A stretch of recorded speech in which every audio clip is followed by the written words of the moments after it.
Olá, pessoal. Então, vamos dar início à nossa 7ª videoaula, né, do nosso 7º módulo, que a gente vai abordar a ética e moralidade, né, para Hegel. Então, é importante a gente compreender, né, que a ética de Hegel tem um papel bastante importante, né, quando a gente pensa a história da ética, né, porque a gente tem essa vinculação da ética com a questão política, né, com a atuação do cidadão na polis, lá com Platão, né, lá na República, né, toda aquela questão da ética relacionada com a cidadania, com a política, né? E depois a gente vai ter um período assim que isso vai ter vamos dizer assim, uma certa distinção. A gente vai trabalhar mais com a ética sem a relação com essa atuação do cidadão, com a questão política, né?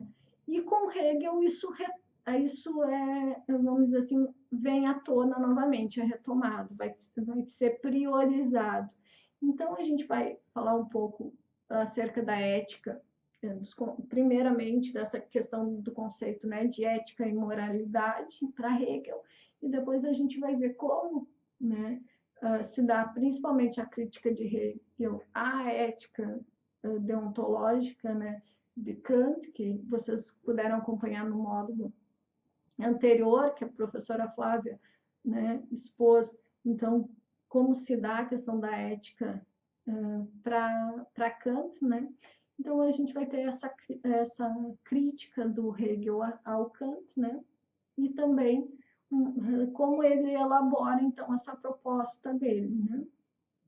E, a partir disso, vocês vão ter alguns textos para poder aprofundar esses conceitos, né? E compreender um pouco melhor, né? Além disso, vocês têm lá na apostila da disciplina, né, que foi elaborada pelo professor Carlos Ferraz, né, também uma seção que vai tratar da ética e principalmente dessa crítica do Hegel à ética kantiana, né?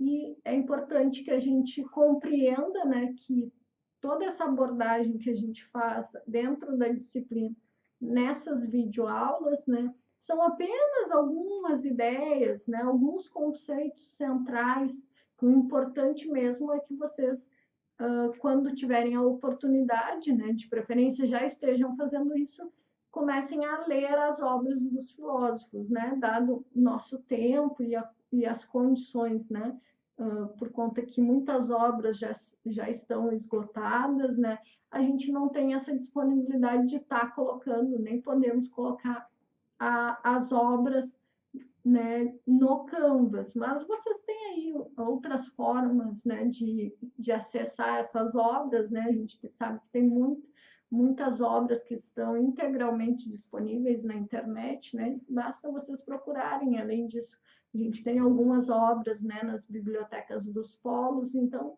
né, é importante que vocês comecem a se apropriar e a fazer essas leituras, né, que as primeiras leituras das obras podem ficar um pouco, né, mais difíceis, mas a gente tem que se acostumar e ter o contato com a obra do filósofo mesmo, né? Então, vou começar falando um pouco da ética, né, para Hegel. É importante a gente falar, como eu já disse, que a gente tem vamos dizer assim, uma separação, um distanciamento entre a questão da ética e da moralidade com a praxis social, com a atividade política do cidadão na polis, né? Mas Hegel, então, vai retomar essas ideias, né, que começam lá com Platão, na República, e Aristóteles também fala da realização, né, do sujeito, da eudaimonia, né, e do ser virtuoso também na polis, né, vinculando a ética com a política, e Hegel vai retomar Platão e Aristóteles, né? Mas ele também vai dar o que é considerado um passo decisivo, né, para além da teoria de Platão e de Aristóteles, quando ele inclui no seu sistema a questão da organização institucional, da eticidade absoluta, né? Ou seja, a esfera que ele vai definir como um sistema de propriedade e direito, né? Então, ele vai trazer as instituições, né? E vai falar principalmente da instituição do Estado, né? Isso está na teoria do direito de Hegel, né? Nós não vamos aqui entrar, né, na doutrina do direito de Hegel, mas se vocês quiserem depois buscar a obra, né, e ler para entender melhor, é importante, tá? Então,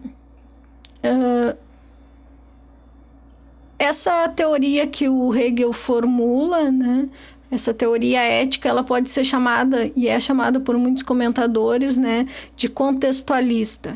Por que contextualista? Porque ela vai preconizar o critério para avaliar uma ação como eticamente correta, ela está no contexto da situação que o indivíduo está agindo, né? Ou seja, é preciso avaliar outros elementos que estão dentro da situação e não apenas a intenção do sujeito, né? O que vamos dizer assim, é o contrário ao que Kant defendia, né? Que a gente tinha que avaliar a intenção do sujeito no momento da ação, né? O contexto não importa, né? Não importa se a pessoa está lá com uma arma apontada para sua cabeça, né? Ela tem que agir né, pelo dever, né? Por exemplo, se é moralmente errado mentir, né?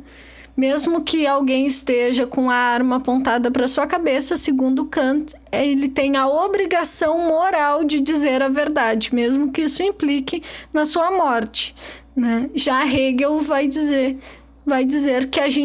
que para que a gente julgue, né? O julgamento moral e o julgamento moral do que é certo ou errado, do que é ético ou não, a gente tem que considerar o contexto da situação, né, em que o indivíduo está agindo. Logo, se o indivíduo, numa situação como a do exemplo anterior, né, com um sujeito que está com a arma apontada para sua cabeça e acaba, então, não falando a verdade, mentindo, né, a gente pode considerar, para avaliar essa situação, né, a gente pode e deve considerar o contexto, ou seja, que ele não tinha outra possibilidade, né? Ele não tinha como não mentir, porque isso implicaria na sua, né, vamos dizer assim, na manutenção da sua vida ou não, tá? Então, esse é um primeiro ponto que Hegel já se diferencia de Kant, né? Vocês sabem, como já dito, Hegel vai fazer críticas à ética de Kant, né? E vai, vamos dizer assim, tentar ir além de Kant, ou seja, trazer pontos importantes da ética kantiana, como a ética de Hegel, ela é uma ética racional, né? Ela também tem a questão do dever, né? E ela também traz a razão prática, mas ele vai formular na intenção, né, de ir além. Ir além aqui entre aspas, né? Porque há vários comentadores e vários kantianos que vão dizer que Hegel não conseguiu ir além, né? E outros que vão discordar completamente dessa possibilidade de que seja necessário ir além da ética kantiana, né? Há muitos kantianos que consideram que o sistema ético pensado por Kant, ele é perfeito, ele não tem falhas, tá?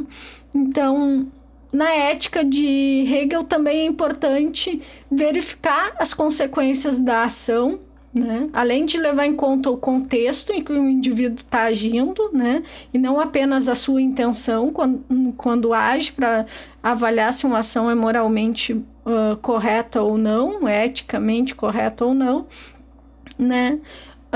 a gente também tem que verificar as consequências dessa ação, né, antes de julgá-la, ou seja, para julgá-la a gente tem que considerar as suas consequências, né, diferentemente de Kant, novamente, né, aonde entra no âmbito da intenção, já somente no âmbito da intenção a gente já poderia julgar a ação do indivíduo, né?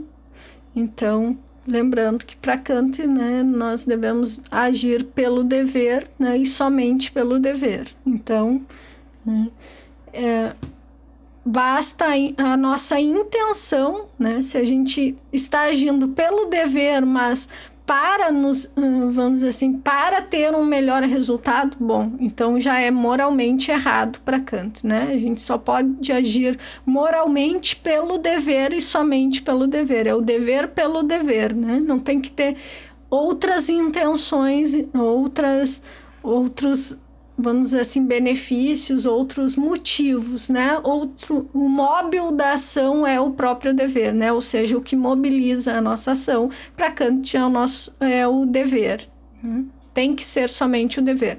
Para Hegel, bom, a gente tem que levar em conta o contexto em que o sujeito está agindo, então dependendo do contexto, ele pode agir de uma forma diferente, né? E também a gente tem que levar a gente tem que considerar as ações, né? As consequências das ações antes de julgá-lo, tá bem? Então, nesse sentido, né, o que é considerado ético para Hegel, né? Para Hegel é considerado ético tudo o que constitui o ethos, né? Ou seja, o caráter moral de um povo. Então, o costume ou a moral normativa de um povo é aquilo que o constitui, bem? Então, mas que sujeito é esse, né? Para que sujeito o Hegel pensa essa ética, né? Essa moralidade, essa eticidade que ele fala, né? Bom, a ética hegeliana pressupõe um homem livre, né? Um sujeito livre que vai agir de acordo com o todo. Então, esse sujeito, né, vai ser considerado um sujeito livre para Hegel, né? Nós vamos ver agora em seguida, né, que essa questão da liberdade, né, para Hegel vai estar relacionada, né, com o agir espontâneo, né? Nós vamos ver isso em seguida. A polis, então, é a efetivação do indivíduo que é expressada no ethos de um povo, né? Então, o homem, para Hegel, o homem só se realiza, né, na polis. Então, vejam que tá aí presente essa vinculação, né, entre a ética, a eticidade, a moralidade, né, e a questão da ética com a vida pública, com o exercício da cidadania, né, com a atividade do sujeito na polis. Então, esse todo pressupõe, né, a liberdade do indivíduo enquanto fundamentalmente realizável na polis, né? Então, na eticidade, a liberdade não está na vontade individual, né, que é a vontade subjetiva. O Hegel vai falar de vontade objetiva e vontade subjetiva. A vontade subjetiva é aquela do sujeito, né, do indivíduo particular, interna, né, por isso subjetiva, que parte do nosso interior, né, com diferente da vontade objetiva, que é a vontade aquela que está vinculada ao contexto social, cultural em que o sujeito está inserido. Depois a gente vai avançar nesse sentido, porque até uma das críticas que ele faz a Kant é que o Kant não considera a vontade objetiva, né? Somente a subjetiva. Então, essa vontade a liberdade, então, ela não está na vontade individual, na subjetiva, mas está no todo coletivo, ou seja, na harmonia, né, entre a vontade subjetiva e a vontade objetiva, tá? Então, a eticidade seria a autoconsciência, né, a consciência de si, que se efetiva para Hegel, né? Então, a liberdade, ela expõe a sua verdade. O dever não está mais posto de forma subjetiva, ou seja, ele se objetivou, né? Então, que é essa questão da praxis social que em Hegel, que em Kant, desculpa, não tem lugar, né? Kant não vai se preocupar como que isso se efetiva, né? Na prática, lá no contexto social, né? Ele está preocupado com essa questão da moralidade, do dever pelo dever, que é uma vontade subjetiva, né? A vontade subjetiva do sujeito, né? Ela tem que ser pelo dever e vamos dizer assim, o móvel, né, da vontade é o dever, e isso é soberano, ele não se preocupa com a prática, né? Tanto que alguns comentadores vão fazer críticas da falta de uma ética situada, né? Ou seja, enquanto teoria, né, ela é perfeita, mas na prática, né, como que ela se efetiva, né? E há situações, né, que em dilemas morais ou, né, os chamados casos difíceis, né, em que muitas vezes vai ser necessário uma regra ad hoc ou uma questão de uma decisão mais de uma ética situada para aquela situação em específico, e a gente não vai conseguir isso a partir da ética kantiana, né? E em Hegel parece que isso, de certa forma, está contemplado. Então, o Hegel vai considerar, né? Por que isso é contemplado para Hegel, né? Nos parece como algo que Hegel pensa também, né? Nessas situações. Porque ele vai falar de uma moral que é culturalmente determinada, né? Então, ele nos considera, então, sujeitos históricos e culturais, né? Lembrando aí que vocês devem ter visto já em filosofia moderna, né? Quando viram a filosofia de Hegel, que o Hegel também acredita num processo de formação, processo histórico-cultural de formação da consciência do sujeito, né? Então, que a nossa consciência, ela vai se formando a partir das situações e das nossas experiências, também no contexto sócio-histórico e cultural que o sujeito se encontra, né? Então, nós seríamos seres históricos e culturais, né, para Hegel, e que a gente, então, tem duas vontades, né? Ou seja, vejam bem,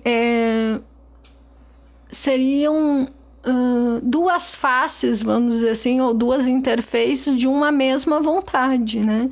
Mas que se traduz em uma vontade subjetiva, né?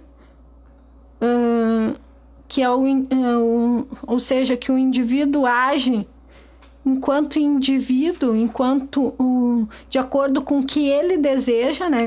Vontade subjetiva, e a vontade objetiva, em que o sujeito age de acordo com as instituições, né?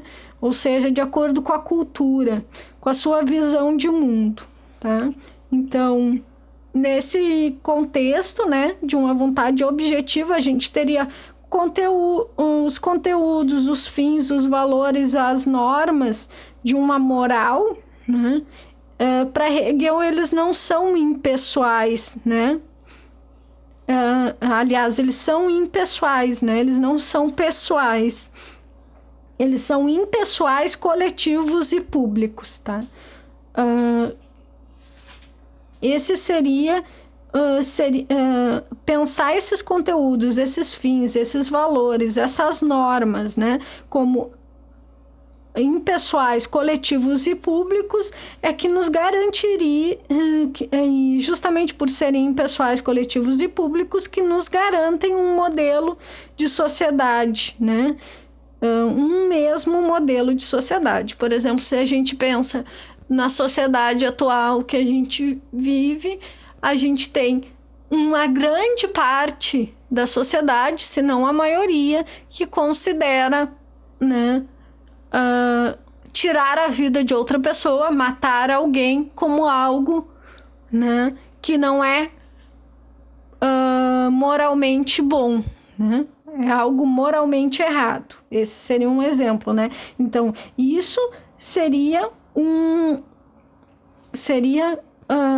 os valores, enfim, os fins, enfim, né?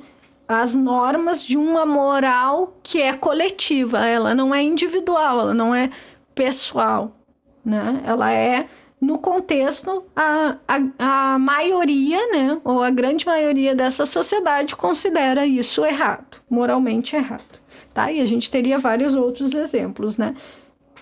Vocês devem ter visto também, no semestre passado, em fundamentos, né, sociológicos, que o conceito, né, de fato social, que é introduzido por Durkheim, né, que tem 3 características, então, que vocês devem já terem visto, mas só para relembrar, né, que é coercitivo, né, que é o princípio de coerção, a questão da exterioridade, né, e a generalidade, ou seja, o fato social ele exerce uma coerção sobre o indivíduo, né, ou seja, porque o coletivo, a maioria do grupo social ou da sociedade determina esse fato social, né, e por isso também ele é geral, no sentido de que ele não é individual, e ele é exterior, né? O princípio da exterioridade, por quê? Porque ele não é subjetivo, ele não é de um indivíduo. Um único indivíduo não consegue estabelecer um fato social, né? Aqui, para Hegel, está por trás também essa ideia do fato social, né? A gente poderia fazer uma analogia, porque para ele, né, essa vontade objetiva, né, do sujeito, ela traz, por exemplo, os fatos sociais que estão estabelecidos na sociedade, né?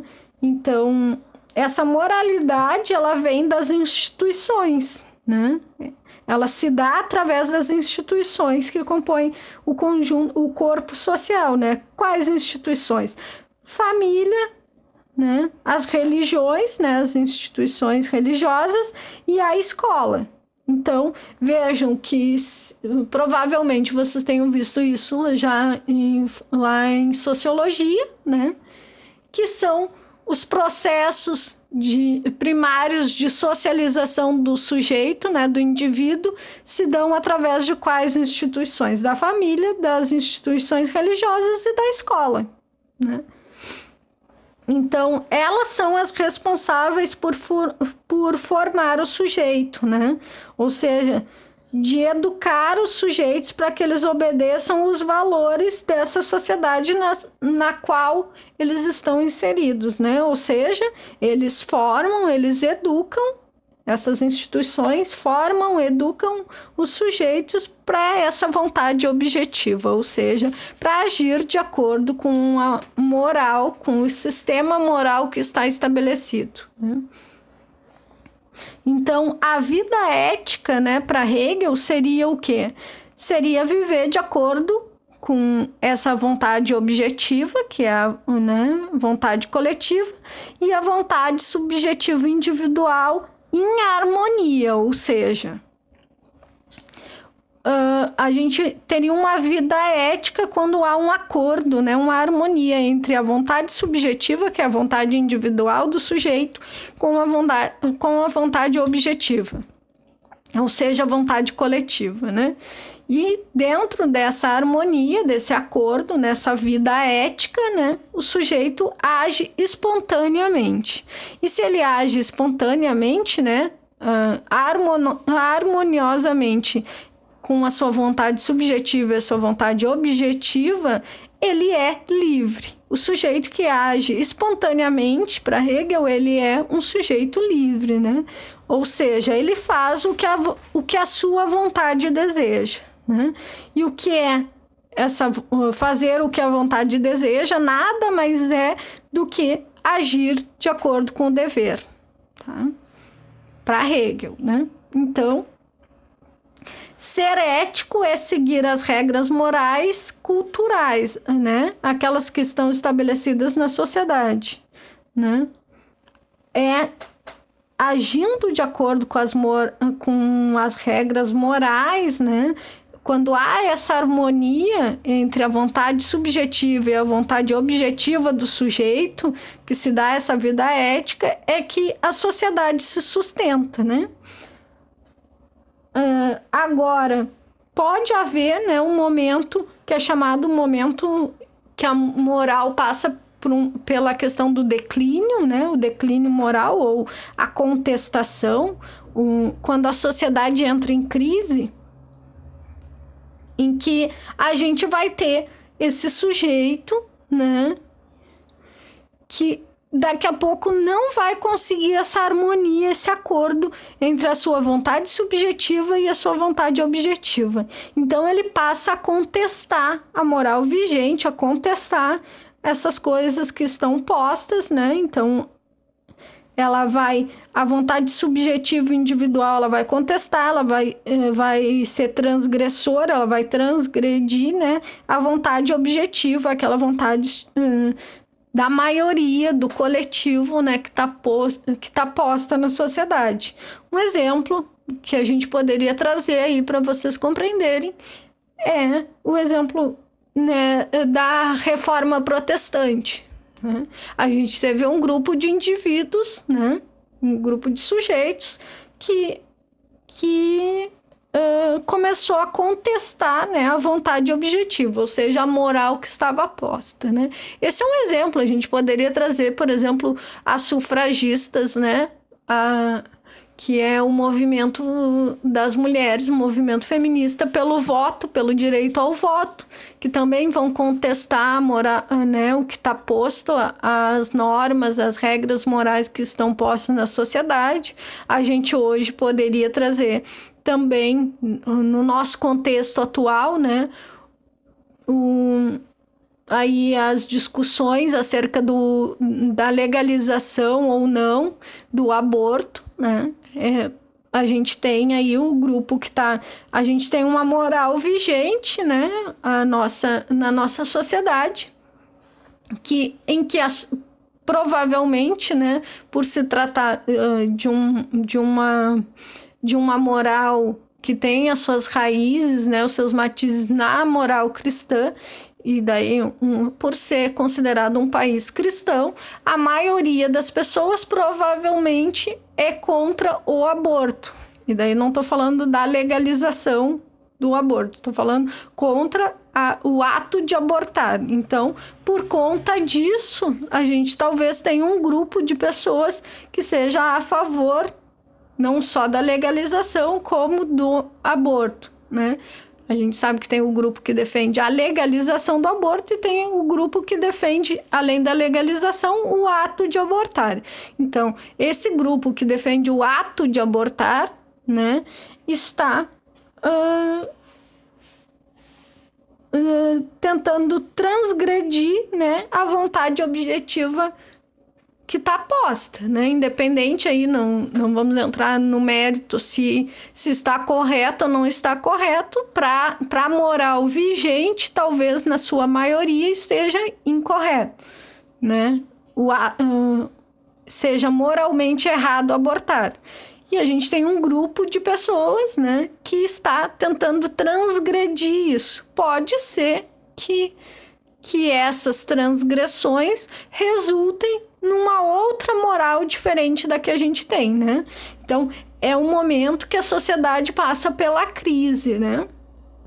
Atualmente se fala muito que a gente vive uma crise ética, principalmente no Brasil, né?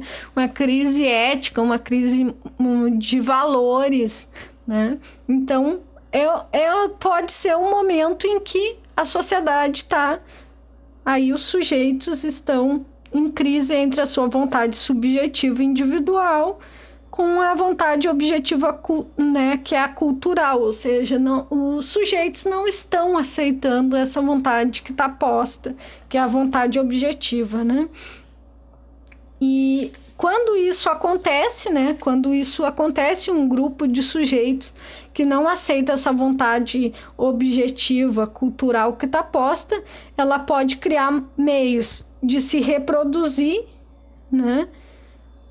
A vontade objetiva que está posta, né, se reproduzir e tentar gerar uma harmonia novamente, ou, ao contrário, né, os sujeitos, esse grupo de sujeitos pode conseguir realmente uma mudança, né, nessa vontade objetiva cultural. Então, para a gente entender, né, que para que haja, para Hegel, essa vida ética, né, ela se dá diante dessa harmonia, quando a gente consegue harmonizar a vontade subjetiva do indivíduo com a vontade objetiva, que é a vontade cultural, social que está posta, e contribui para isso, né, os processos de socialização lá, a formação do sujeito, ou seja, as instituições, tanto a família quanto as instituições religiosas e a escola. A gente vai ter todo um processo de formação desse sujeito de acordo com os valores, com as normas, com a moral que está vigente nessa sociedade, né? Então, se a gente viver numa sociedade utilitarista, né, em que onde o que importa é o resultado, né, vamos dizer assim, das éticas consequencialistas que vocês já viram, né, onde o que importa, né, vamos dizer que a gente viva numa sociedade cujo sistema moral seja o vigente, né, que esteja em voga, seja o egoísmo ético. Ora, vai ser um todos contra todos, né? Cada um vai querer, de acordo com a ética consequencialista e a ética utilitarista, agir de forma que esse sujeito tenha melhor resultado. Então, vai ser cada sujeito agindo por si só, né? Então, talvez a gente caia no estado de natureza hobbesiano novamente, né? Todos contra todos. Então, algumas das críticas que Hegel faz à ética kantiana, né? Uma delas é por Kant não levar em conta a história e a relação do indivíduo com a sociedade, então, como a gente viu, né? E não aprender os conflitos reais existentes nas decisões morais, né? Considerar a moral como uma questão pessoal, íntima e subjetiva, na qual o sujeito decide entre suas inclinações e a razão. E enquanto que a gente sabe que no dia a dia, muitas vezes a gente tem conflitos em que a gente não tem que decidir somente entre as nossas inclinações e a nossa razão, né? Não é somente a nossa vontade subjetiva que entra, né? Mas a gente pode ter alguma situação em que a gente tenha que decidir, né? Considerando a situação, embora não se possa universalizar a decisão, né? Mas ela pode ser considerada de forma diferente se a gente considerar o contexto, a situação em si. Então, por conta disso, o Hegel vai fazer vai fazer críticas à moral kantiana, né? Então, para Hegel, a moralidade ela assume conteúdos diferenciados ao longo da história das sociedades, né? Então, a vontade individual, né, subjetiva, para Hegel seria apenas um dos elementos da vida ética de uma sociedade em conjunto, né? E a moral seria o resultado da relação entre o indivíduo e o corpo social, né? Então, e a sociedade. Então, em cada momento histórico, a moral se manifesta tanto nos códigos normativos como nas culturas e nas instituições sociais. Então, desse modo que o Hegel vai vincular a ética à história e à sociedade, né? Ele acredita que não tem como separar, né? Tá bem?